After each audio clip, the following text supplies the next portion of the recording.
Welcome to MsMojo, and today we're counting down our picks for the top 10 callbacks in Hocus Pocus 2. Okay, we should get some salt. Why? So we taste better when they eat us? For this list, we'll be looking at this 2022 Legacy sequel's references, homages, and plot points directly connected to its 1993 nostalgic classic. There will be some spellbinding spoilers. What's your favorite Hocus Pocus callback? Let us know in the comments. Number 10. Sarah's a bad liar. They may have a spell book, but when it comes to book smarts, none of the Sanderson sisters are exactly Hermione Granger. Of the three witches, youngest Sarah has the most space in her head. This is established early in the first film when the sisters suck the life out of Emily Banks. When an angry mob comes a-knockin', Winnie and Mary try to play it cool while Sarah foolishly spells out precisely what they're up to. We are just three kindly old spinster ladies, spending a quiet evening at home, sucking the lives out of little children. The sequel also serves as a prequel of sorts, as a flashback explores how the Sandersons were first exiled. When the townsfolk show up at their village cottage, the Sandersons try to pretend they're not home. Despite her good intentions, Sarah inadvertently gives them away by speaking. Hide, act as if we're not here. Open the door! We're not here. Number 9. What's a virgin? Although they're hanged, the Sandersons vow to return when a virgin lights a black flame candle during a full moon on Halloween. My ungodly book speaks to you. On All Hallows Eve, when the moon is around, a virgin will summon us from under the ground. For families watching the first film, this plot point will make parents tense up, older kids giggle, and little ones ponder, what's a virgin? A child asks this exact question in the sequel during Gilbert's presentation. What's a virgin? That is a person who has never lit a candle. Naturally, it's not explained, but Gilbert gives a new black candle to high schoolers Becca and Izzy. While Becca and Izzy aren't skeptics like Max, they don't realize that this candle is the real deal, bringing the sisters back again. Lock up your children! Yes, Salem, we're back! Gilbert later reveals that he hoped this would happen. He would have lit the candle himself, but, well, Gilbert spares Becca and Izzy the details. Number 8. The Walk. If you and your friends ever dressed up as the Sanderson sisters for Halloween, there's little doubt that you replicated the scene where they walked in a line on the prowl for the kids who stole the book. Bette Midler, Sarah Jessica Parker, and Kathy Najimy don't miss a beat in the sequel, reenacting this moment as if no time has passed. They're not the only ones who pull off the walk. As the film closes, Becca, Izzy, and Cassie begin to walk in a similar formation. With Becca discovering that she possesses powers, the ending could be hinting at a new generation of sisterly witches. Do you think Susan left those cookies out? Oh yeah, I'm starving. Me too. What a crazy day. Hopefully, this trio doesn't become as obsessed with eternal youth as Winnie, though. Number 7. Whatever happened to Ernie and Jay? One of the first film's biggest unanswered questions is whether resident jerks Ernie and Jay ever escaped the Sandersons' cottage.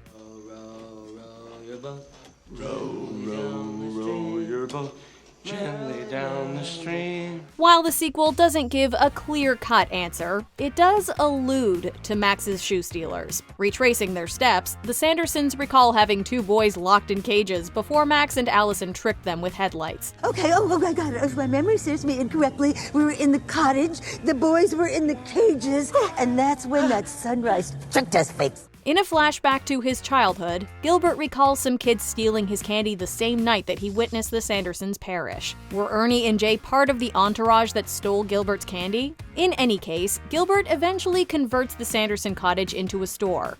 No. Where are all the cobwebs? And my rat tails! Uh-oh. Winnie, hold me.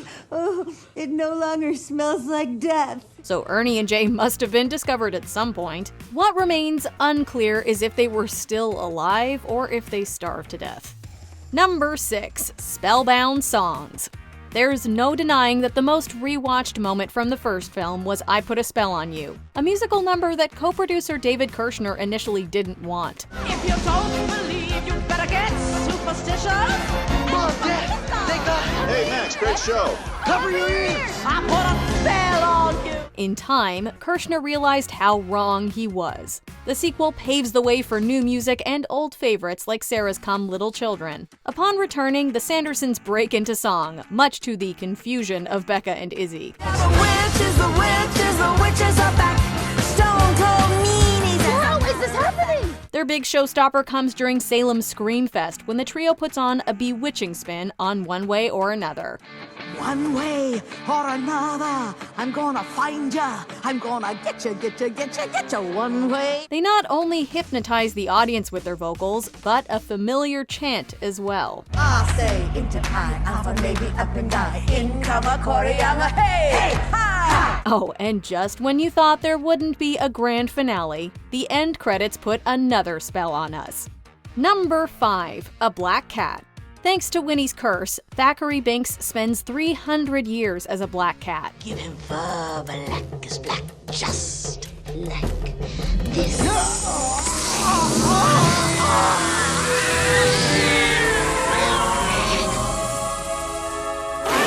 When the witches were seemingly defeated for good, Thackeray's soul was freed at long last. Thackeray doesn't return for the sequel, although Gilbert owns a black cat named Cobweb in an obvious nod to the original. When the Sandersons stumble upon the cat, they're quick to assume that it's going to foil their plans.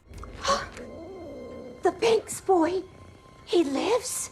That's just Cobweb, he's my cat. I know 'tis really the Thackeray. Die, wretched feline. Gilbert clarifies that his cat doesn't talk and isn't cursed. Cobweb is just a normal cat, although the witches remain skeptical. In a post-credit scene, Cobweb hops atop a box with a mysterious note written on it.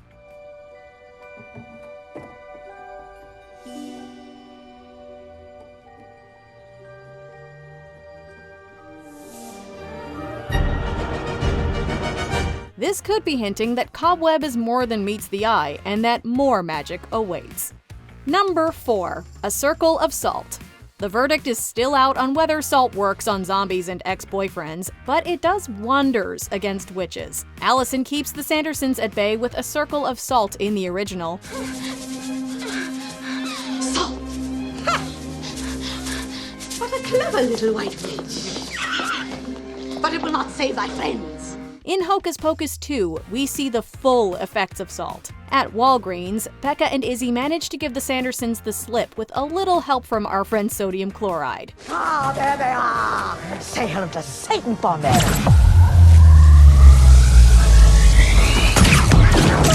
Oh, salt can do that? The girls remember this later when the Sandersons show up at Cassie's house. They lure the witches into a trap, encircling them in salt, forming an impenetrable bubble around them.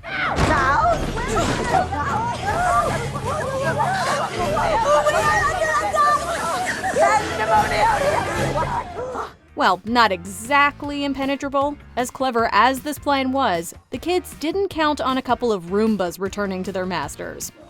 Looky, my roomies, they hate mess. Do you see this? Come to Mama. Come on. They love it. That's right. Go ahead, eat it up. Those things have minds of their own.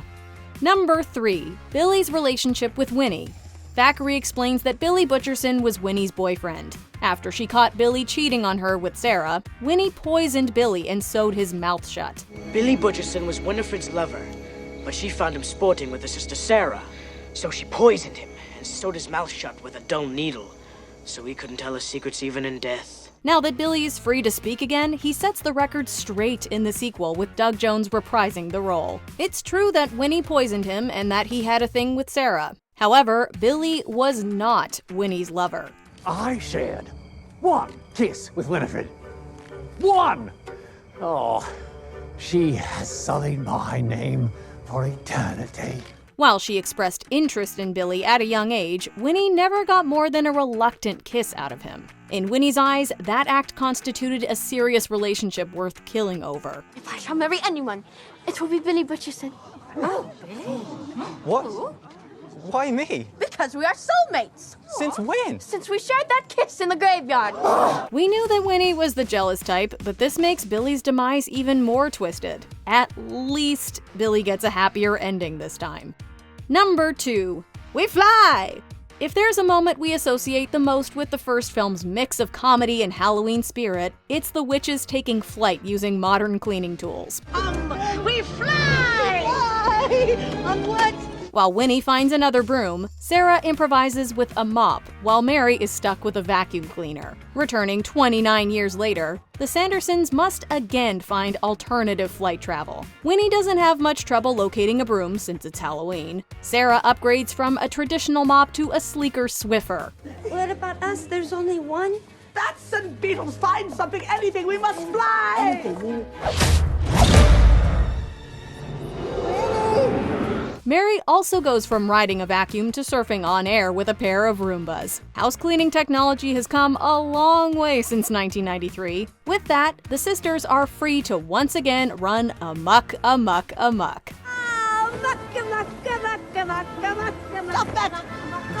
make me come over there with this broom.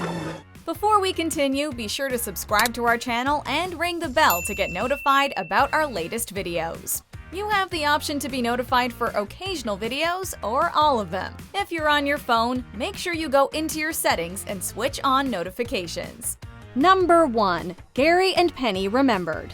The Hocus Pocus 2 costume department delivers a few sneaky callbacks. As the Sandersons prepare to take to the stage, a bartender in the background wears a familiar top hat and skeleton costume. Hey, it's the Sanderson sisters. All right, looking good. I bet you're looking for the stage. Always. Most notably, when Tony Hale's Jeffrey is forced to leave a line, he encounters a man dressed as the devil and a woman wearing Medusa-like curlers. I'm sorry, would you mind taking my place in line? My daughter's about to ruin her future. Their outfits pay tribute to Gary and Penny Marshall, who played two unsuspecting homeowners that crossed paths with the Sandersons. My 3 favorite witches. Are you broads a little old to be trick-or-treating? We'll be younger in the morning. Yeah, sure. Me too. The Marshall siblings passed away a few years ago, but their memories live on through these costumes and another scene where the first film plays on TV. So, it's a movie within a movie set within the same universe? Let's just assume a witch did it. Do you agree with our picks? Check out this other recent clip from MsMojo. And be sure to subscribe and ring the bell to be notified about our latest videos.